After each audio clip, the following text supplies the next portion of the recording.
తారక రామనిలయం వద్ద నటరత్న కళామందిర్ పుచ్చకాయల చంద్రమౌళి ఆధ్వర్యంలో జానపద చిత్రం పాతాళ భైరవి 75 సంవత్సరాలు పూర్తి చేసుకున్న సందర్భంగా వేడుకలను నిర్వహించారు. భవన కార్మికుల సమక్షంలో 75 వసంతాల పాతాళ భైరవి కేక్ ను కట్ చేసి మిఠాయిలను పంచారు. పాతాళ భైరవి చిత్రం తెలుగువారు ఎన్ని యుగాలు గడిచినా మరిచిపోలేరని చంద్రమౌళి అన్నారు. చిత్ర పరిశ్రమకు గర్వకారణం. విజయ బ్యానర్ అధినేతలు నాగిరెడ్డి చక్రపాణి, దర్శకుడు కెవి రెడ్డి తెలుగువారికి అద్భుతమైన చిత్రాన్ని అందించారన్నారు. ఎప్పటికీ పాతాళ భైరవి చిత్రం అజరామరమని చంద్రమౌళి, ముక్కామల హరిబాబు, ఎన్టీఆర్ అభిమానులు పాల్గొన్నారు. నందమూరి తారక రామారావు గారు తోటరాముడి కింద, అలాగే నేపాళీ మాంత్రుడి కింద శ్రీ ఎస్వి రంగారావు గారు ఎంతో అద్భుతంగా నటించారు. ఈ చిత్రం 75 వసంతాలు ఈ రోజుకి.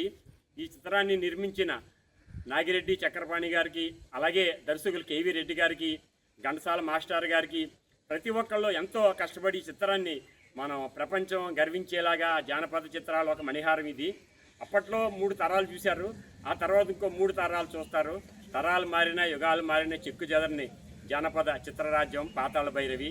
అలాగే ఈరోజు శ్రీ ఎన్టీ రామారావు గారు ఆయన నటించిన మొదటి చిత్రం మన దేశం, షావుకారు, పల్లెటూరి పిల్ల, చంద్రహాసం, అలాగే 7 చిత్రాలు పాతాళ భైరవి ఆయన 7వ చిత్రం. 7 చిత్రాలు కూడా 75 వసంతాలు పూర్తి చేసుకున్నాయి.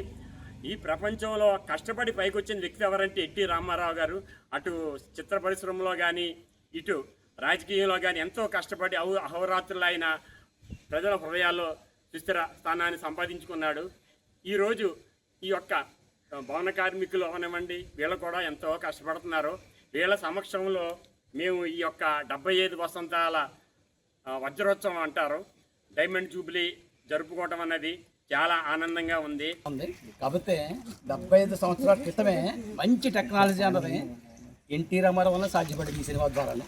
దానికి డైరెక్షన్ చేసిన నాగిరెడ్డి గారు కూడా ఎక్కువ టెక్నాలజీ మీద చూశారు. అందుకే ఈ టెక్నాలజీ తోటి ఎన్టీఆర్ నటన సామర్థ్యంతో ఎంత పాపులర్ సినిమా ఇది. ఇప్పటికే కాదు, ఇంకో 70 సంవత్సరాలు అయినా ఈ సినిమాని ఎవరు మర్చిపోలేరు. అంత టెక్నాలజీ దీంట్లో ఉంది. ఈ టెక్నాలజీ ఇప్పుడు లేదు.